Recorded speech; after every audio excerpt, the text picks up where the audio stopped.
Dr. Edward Bug. El viaje a la curación sencilla.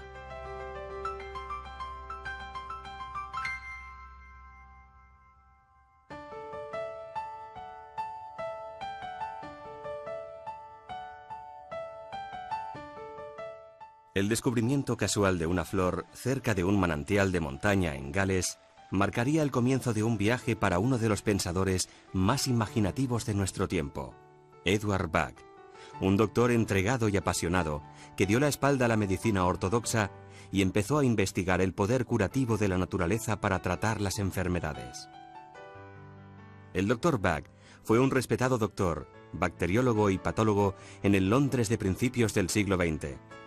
Según sus teorías, las emociones están relacionadas con los trastornos físicos. Sus remedios florales interactúan con las emociones negativas que pueda experimentar una persona en un momento dado para transformarlas en emociones positivas. Como en el caso de muchos pioneros cuyos descubrimientos se adelantaban a la ciencia, la vida del Dr. Bug estuvo rodeada de controversia. Y como ha ocurrido con otros innovadores que han realizado descubrimientos únicos, algunos lo consideraban un excéntrico. Sin embargo, su intuición acerca del poder de la naturaleza culminaría con el descubrimiento de 38 remedios florales que cambiarían la manera de ver las terapias naturales. Edward Bug. El viaje a la curación sencilla. Edward Bug nació el 24 de septiembre de 1886 en Moseley, a las afueras de Birmingham, Inglaterra. Durante su infancia, Bug iba a menudo al campo. Era un muchacho intuitivo, muy sensible a su entorno, y le encantaba pasear entre los árboles, los pájaros y las flores silvestres. Sin embargo, la belleza natural del campo contrastaba enormemente con la ciudad de Birmingham, enclave fabril que se consideraba la cuna de la revolución industrial. Tras terminar su formación escolar, Bug empezó a trabajar en la fundición de latón de su padre. Había descartado sus sueños infantiles de ser doctor, pues veía que no podía pedir a sus padres que costeasen los estudios de medicina. Sin embargo, el joven Edward no lograba adaptarse al ruido constante y las condiciones claustrofóbicas del entorno de trabajo en la fundición. A pesar de todo, en aquel contexto industrial encontró una inspiración muy diferente. Edward Bug era un perspicaz observador de las emociones y vio cómo afectaban las enfermedades a los trabajadores. El miedo a la enfermedad era un problema tan importante como la propia enfermedad, pues un hombre enfermo no podía trabajar ni tampoco pagar facturas médicas de importes desorbitados. Además, los remedios administrados no hacían más que ocultar los síntomas. Finalmente, Bug explicó a su padre que quería estudiar medicina. Con la aprobación de la familia, dejó la fundición para centrarse en su pasión por aliviar el sufrimiento humano y estudió medicina en la Universidad de Birmingham. Durante 6 años, Edward Bug absorbió conocimientos ávidamente, primero en el edificio de ladrillo rojo de la Universidad de Birmingham y después en el University College Hospital de Londres, donde se graduó como doctor en 1912 e ingresó en el Real Colegio de Medicina. Un año después, obtuvo los títulos superiores de licenciado en Medicina y licenciado en Cirugía, y en 1914 añadió a su currículum un diploma en Salud Pública de Cambridge. Durante su estancia en el University College Hospital, investigó sobre la terapia de vacuna en el departamento de bacteriología. Bug descubrió que algunas bacterias intestinales estaban estrechamente relacionadas con las enfermedades crónicas y su curación. De esta manera, desarrolló vacunas a partir de esas bacterias que purificaban el tracto intestinal. Pero aunque los resultados de muchas vacunas le animaban, no le convencía el uso de inyecciones por el dolor que provocaba la aguja de la jeringuilla. Cuando estalló la Primera Guerra Mundial, Bug ya se había forjado una reputación como doctor. Los hospitales de Inglaterra estaban saturados de soldados que regresaban del frente. Algunos hombres presentaban heridas horribles, mientras que otros padecían los efectos de intoxicaciones por gas, amputaciones y traumas de guerra, lo que hoy llamamos estrés postraumático. Aunque la débil salud de Bug no le hacía apto para el servicio militar, estuvo a cargo de 400 camas para heridos de guerra, mientras seguía investigando sobre la enfermedad inflamatoria intestinal en sus ratos libres.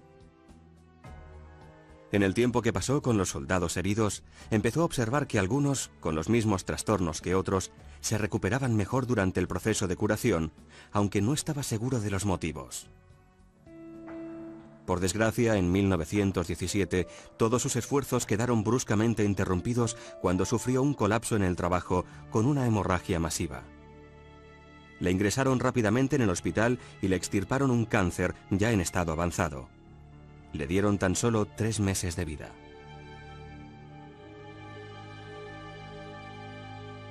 Pero para el tenaz Dr. Bach aún quedaba mucho trabajo por hacer, pues creía que todavía no había profundizado lo suficiente en su investigación. Aunque todavía estaba muy débil y apenas podía caminar, regresó a su laboratorio dispuesto a hacer todo lo que pudiese en el poco tiempo de que disponía. Su determinación le dio fuerzas renovadas, desafiando todos los pronósticos y sorprendiendo a sus colegas. Si dijésemos que Bach era un adicto al trabajo, nos quedaríamos cortos. Trabajaba tantas horas que su ventana en el hospital se conocía como la luz que nunca se apaga. El año siguiente, el Dr. Bach recibió permiso oficioso para vacunar a las tropas inglesas. Como resultado, se salvaron miles de vidas. Esto atrajo a más pacientes a su consulta privada de la calle londinense de Harley Street, donde se encontraba la élite de la profesión. Por su investigación en inmunología, se le consideraba un genio con un futuro por delante más brillante, si cabe. No obstante, a pesar de ser un doctor con éxito en la ciudad, a Bach nunca le abandonó el deseo de vivir más cerca de la naturaleza. Al parecer paseaba hasta un pequeño parque de Londres y se sentaba allí para contemplar y escuchar la naturaleza en medio del bullicio de la ciudad. Resulta irónico que ese mismo amor también le causase un gran dolor, pues un parque urbano no podía compararse con el campo bucólico del que había disfrutado de niño. En marzo de 1919, Edward Bach empezó a trabajar como patólogo y bacteriólogo en el Hospital Homeopático de Londres. Bach entró así en contacto por primera vez con los principios de la homeopatía y decidió profundizar en el tema. Le interesó especialmente el Organon, el texto seminal sobre la materia, escrito por el padre de la homeopatía, Samuel Hahnemann. Aunque los descubrimientos de Hahnemann se remontaban un siglo atrás, a Bach le fascinó que éste también hubiese visto una relación entre la toxemia intestinal y la enfermedad crónica. Decidió preparar las bacterias siguiendo métodos homeopáticos para comprobar si esos preparados funcionaban tan bien como las vacunas, y el resultado fue un gran éxito. Los nuevos remedios se conocerían como los 7 nosodes de Bach. La teoría de Hahnemann se basaba en tratar a toda persona en vez de tratar solo los síntomas de la enfermedad, y subrayaba la importancia del estado mental y emocional de la persona tratada. El Dr. Bach sentía afinidad con Hahnemann, pues siempre se había interesado por las necesidades individuales de sus pacientes como personas y creía que la medicina ortodoxa se concentraba en exceso en las enfermedades y no prestaba suficiente atención a la persona en su conjunto.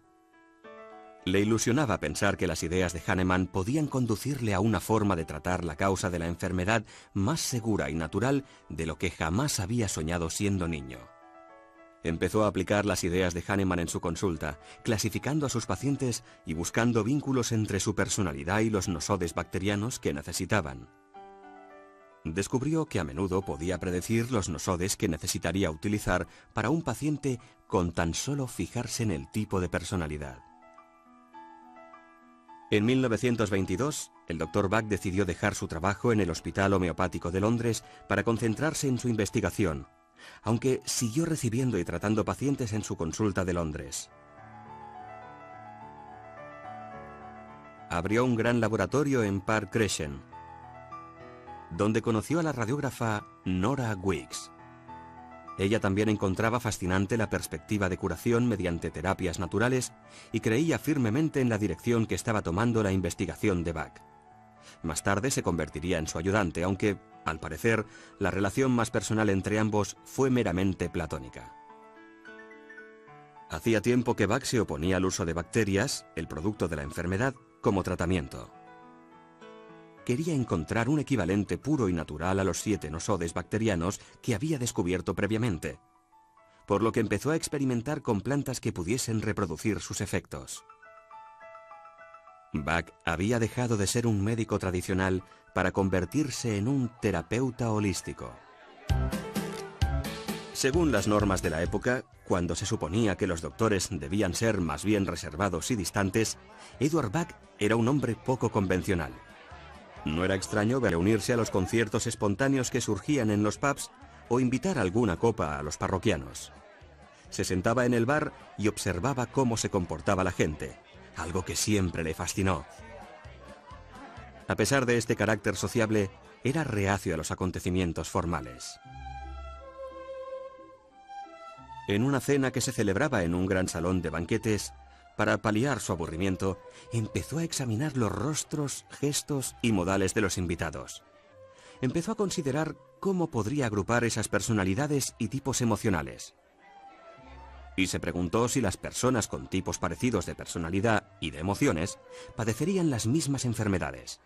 De repente su intuición le dijo que esas personas podrían padecer cualquier tipo de enfermedad, pero que la forma en que reaccionarían a dicha enfermedad podía categorizarse. Se dio cuenta de que la respuesta a la enfermedad no radicaba en curar solo las enfermedades crónicas, sino que debía consistir en buscar un tratamiento para las emociones y los estados de ánimo negativos, que eran los primeros responsables de la falta de salud. Basándose en estas ideas, categorizó varios estados emocionales y pudo ver que se necesitarían más. Estaba decidido a dedicar el resto de su vida a este nuevo sistema de medicina que la naturaleza podía proporcionar, algo de lo que estaba convencido. La búsqueda de estos nuevos remedios, más sencillos y más naturales, llevó al Dr. Bach a la campiña de Gales. Allí encontró en 1928 Impatiens glandulifera y Mimulus guttatus en estado silvestre, y preparó remedios con estas plantas siguiendo métodos homeopáticos.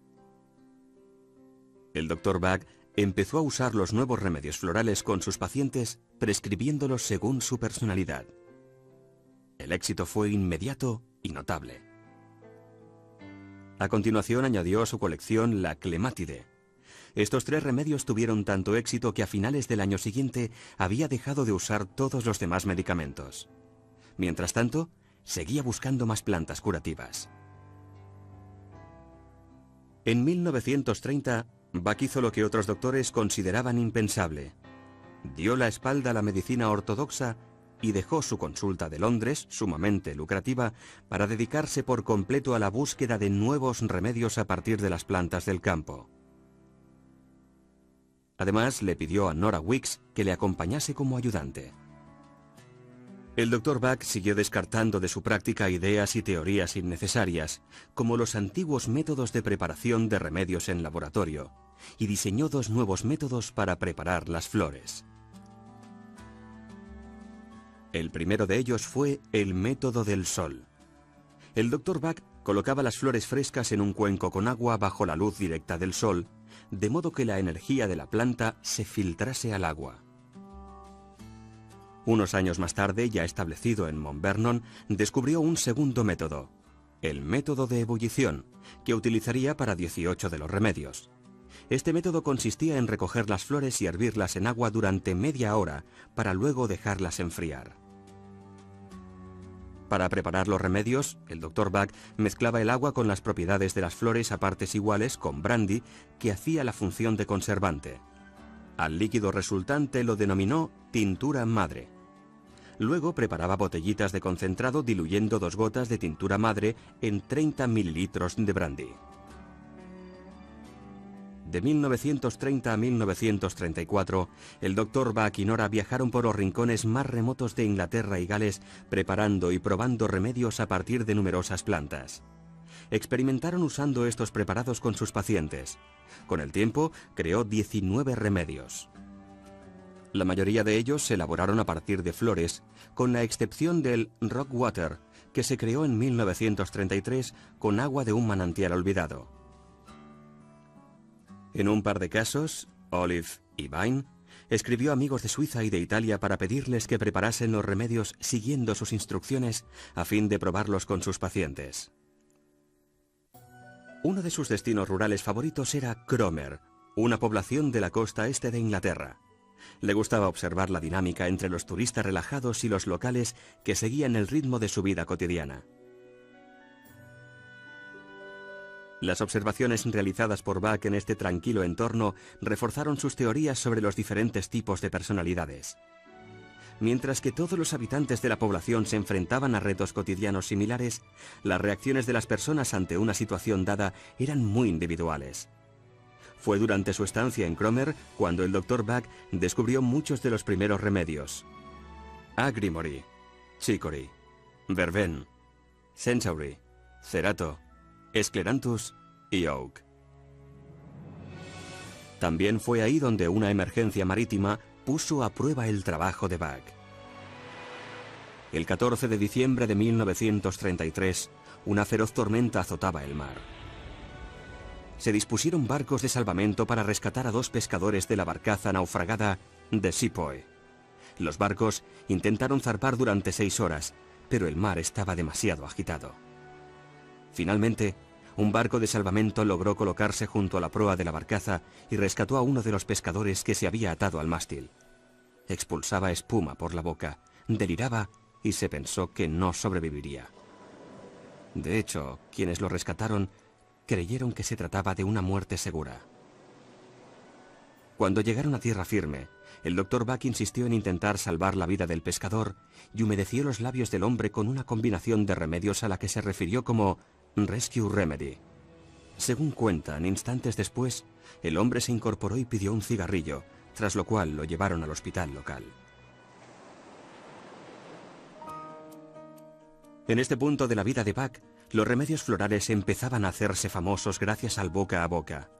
Había publicado varios artículos y libros sobre el poder curativo y la eficacia de los remedios. Pero la profesión médica se mostraba reticente a aceptar sus ideas. También anunciaba sus remedios en los periódicos, algo que el Consejo Médico General desaprobaba enérgicamente. Durante los 4 años siguientes, se le amenazó en repetidas ocasiones con tachar su nombre del registro médico. Finalmente, Bach se desquitó escribiendo una carta al Consejo en la que sostenía que ya no se consideraba doctor, sino herborista.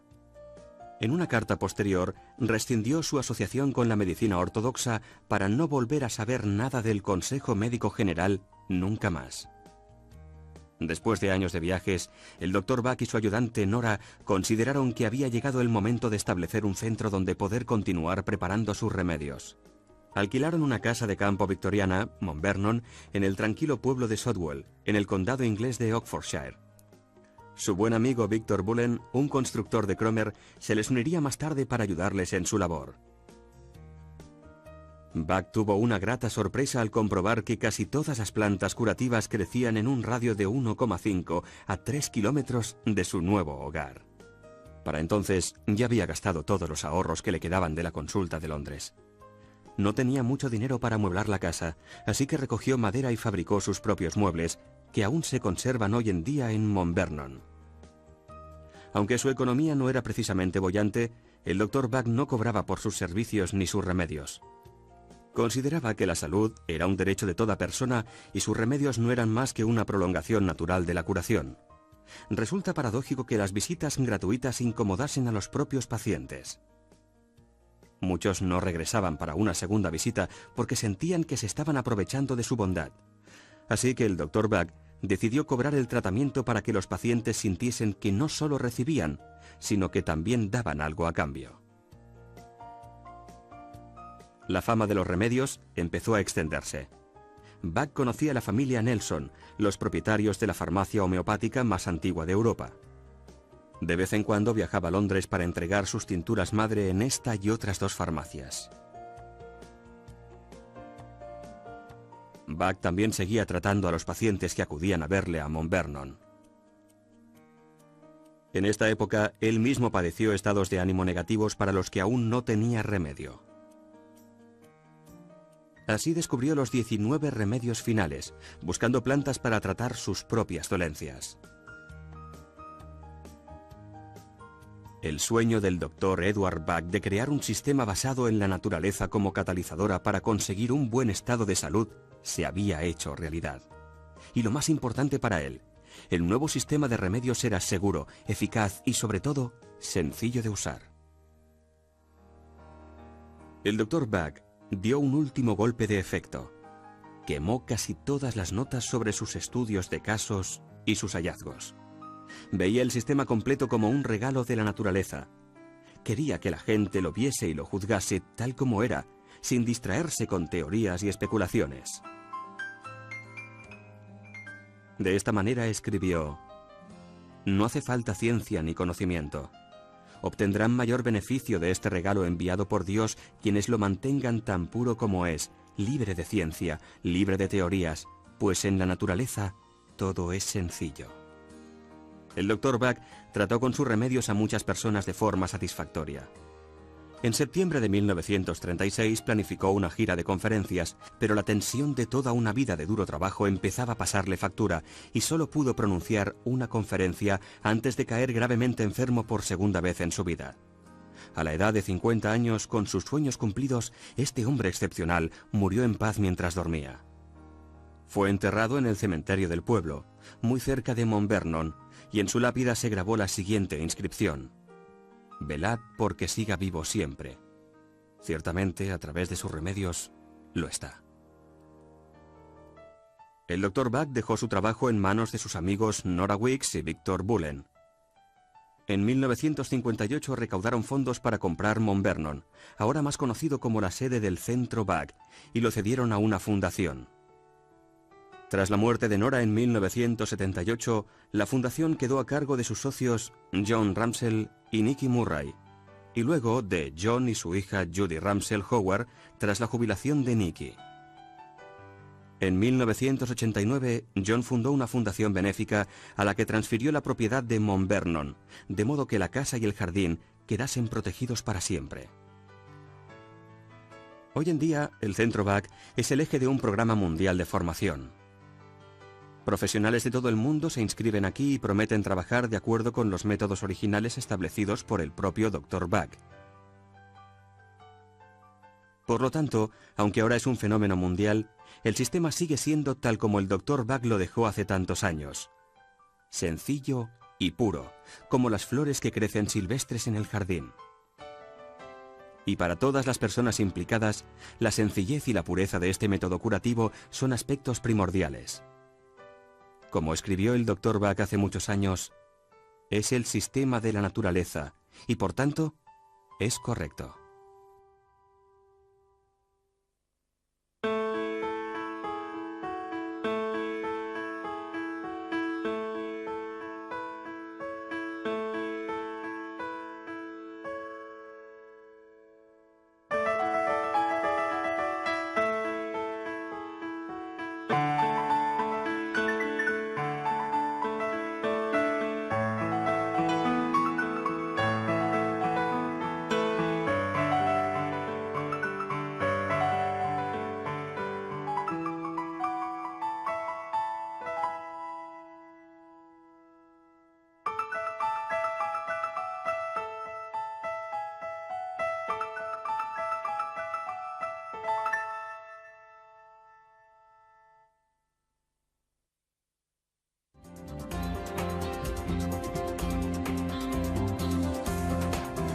El proceso de embotellado.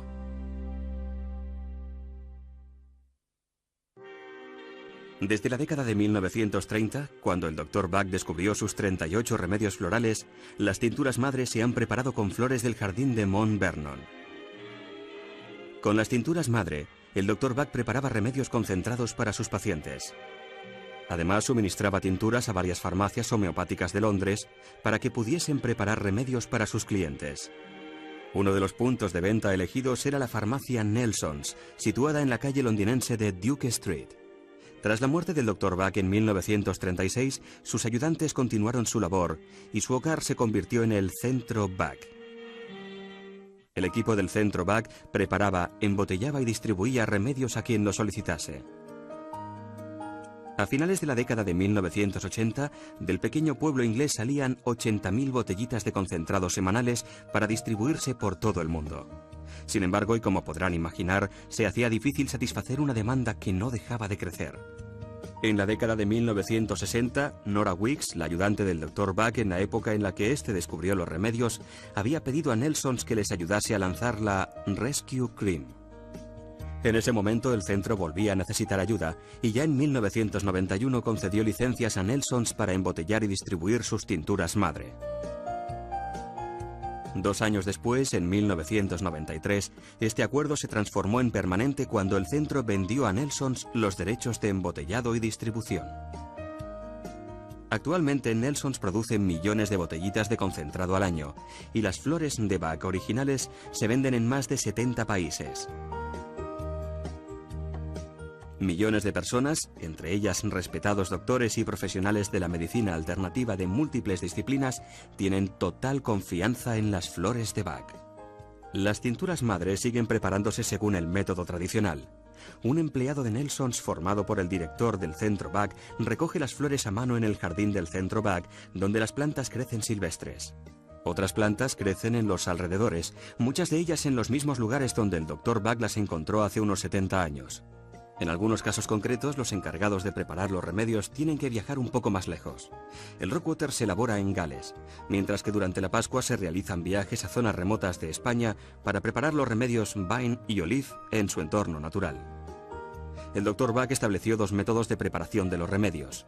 Ambos se plasman en maneras sencillas de extraer la energía vital de la planta y transferirla a una forma líquida. El más conocido es el método del sol, que se usa para preparar 20 de los 38 remedios. Las flores se dejan flotar en un recipiente de cristal con agua que se coloca bajo la luz directa del sol durante 3 horas. Todo el proceso se realiza a mano y a pequeña escala. Un día atareado puede haber 6 o 7 recipientes al sol. Algunas plantas solo están en flor un día o 2, por lo que la coordinación temporal es crucial. Para los 18 remedios restantes se sigue el método de ebullición. En la mayoría de los casos se usan las flores de árboles y arbustos que se recogen, se hierven en un cazo y se dejan enfriar en el mismo recipiente al aire libre.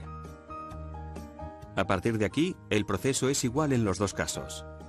Se retiran las flores del agua que ya ha adquirido sus propiedades, se filtra y se mezcla a partes iguales con un brandy de 40 grados, que hace las veces de conservante. Esta mezcla es la tintura madre. En la década de 1930, el Dr. Buck llevaba las tinturas madre a la farmacia Nelsons. Hoy en día, Nelsons las lleva a nuestra planta de embotellado en la zona de Wimbledon, en Londres. En la planta de embotellado de Nelsons se siguen fielmente las instrucciones originales del Dr. Buck para preparar las botellitas de concentrado, con 2 gotas de tintura madre y 30 mililitros de brandy. Las etiquetas han cambiado por cuestiones de legislación. En vez de 1 en 240%, ahora se indica disolución 5 por. No obstante, el contenido de la botellita es el mismo. En el Reino Unido los remedios florales se venden como medicamentos. Por lo tanto, el embotellado debe realizarse en instalaciones autorizadas siguiendo un estricto proceso de fabricación y de acuerdo con los estándares farmacéuticos más elevados que incluyen el control de calidad y la total trazabilidad. La firma de Buck garantiza que el cliente recibe los remedios de Buck originales elaborados siguiendo fielmente la receta original del Dr. Buck con tinturas madre preparadas con las flores que crecen en el jardín del Centro Buck. Además de vender remedios, Nelsons apoya el objetivo final del Dr. Buck, que era poner esta forma de autocuración a disposición de todo el mundo. Para ello, organizamos un programa internacional de formación de flores de Buck, BIEP por sus siglas en inglés, que abarca toda la formación hasta el nivel de practitioner profesional. El BIEP cuenta con plena aprobación del Centro Buck, que acepta diplomados en BIEP en su registro internacional de profesionales de la Fundación Buck. Todos podemos curar, decía el Dr. Buck, y con amor y comprensión en nuestra naturaleza, también somos capaces de ayudar a cualquiera que de verdad desee estar sano. Nelsons se enorgullece de formar parte del legado vivo del Dr. Buck. Con las flores de Buck originales, todos podemos curarnos y curar a los demás.